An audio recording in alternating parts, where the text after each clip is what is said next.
Kev made a point. He said that this is not about the building, but the building's filled with people who believe in God. So here's a physical and spiritual exercise.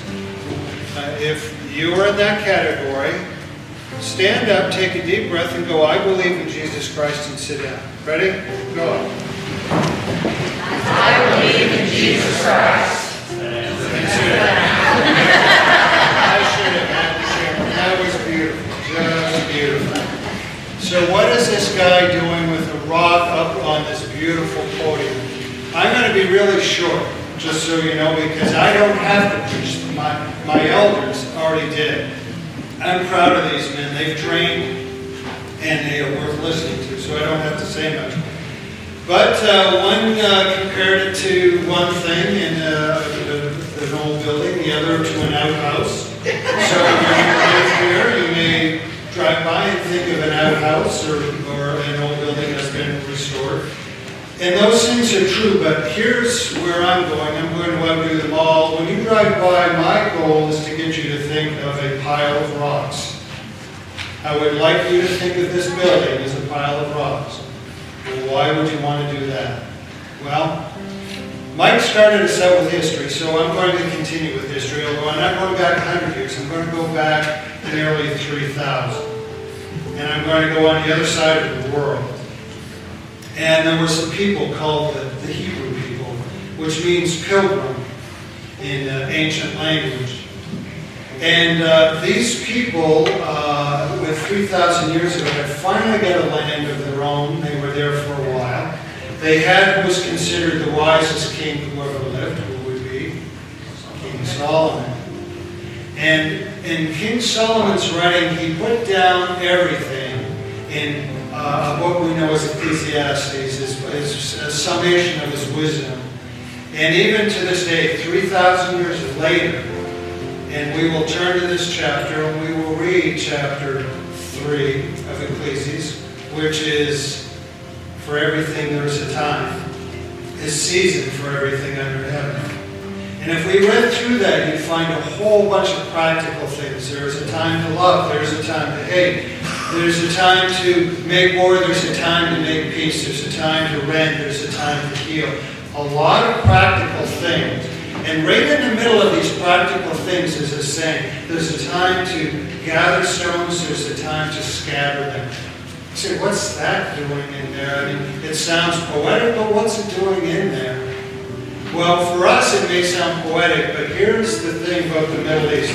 There are a lot of these. All over the place.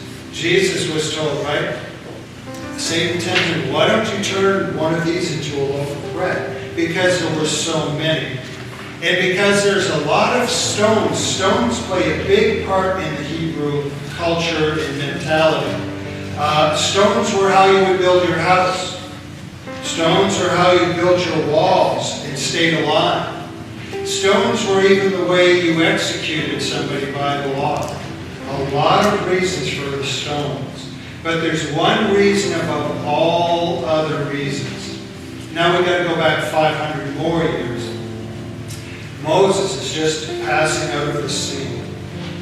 Joshua is taking over the role, and they're about to cross the Jordan River. We're in Joshua chapter 4, by the way, for the old schoolers, if you want to pull a Bible. And in Joshua 4, as we're reading, it's flood stage. And the first people to have to cross this is the priest. You know, the pastors always have to take the hit, right? Take the bullet on it. It's flood stage. There are 4 of them carrying the Ark of the Covenant. Consider this thing. It's inlaid with gold. It's got 2 great big stone tablets inside. And you're going to carry this boat anchor across a flooding river. And it's a mean river when it's flooding. But nothing happens until they do what they're called to do. And then the impossible. As they put their feet to the edge of the water, God said He would, and there it is. The water splits right in the center.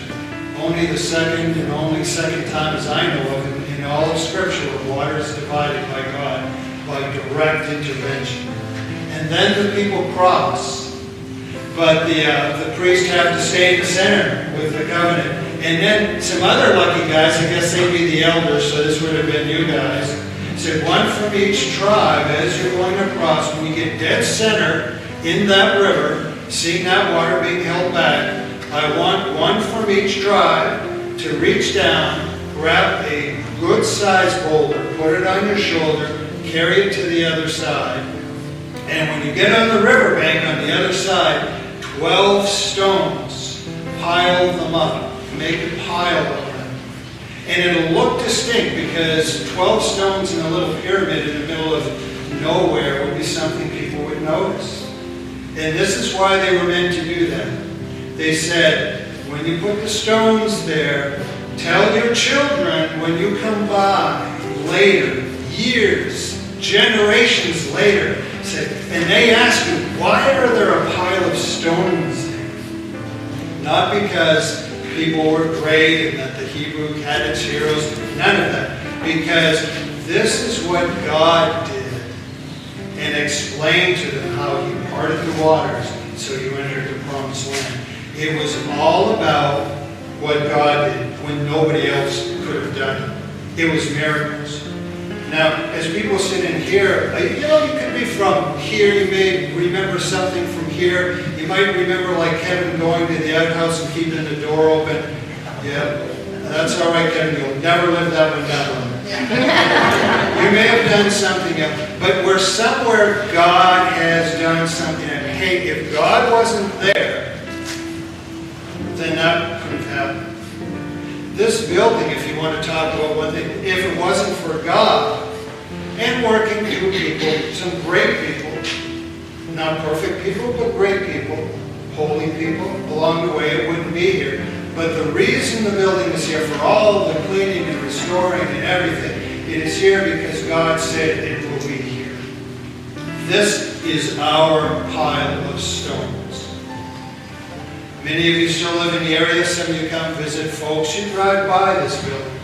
When you drive by this building, may you see a pile of stones.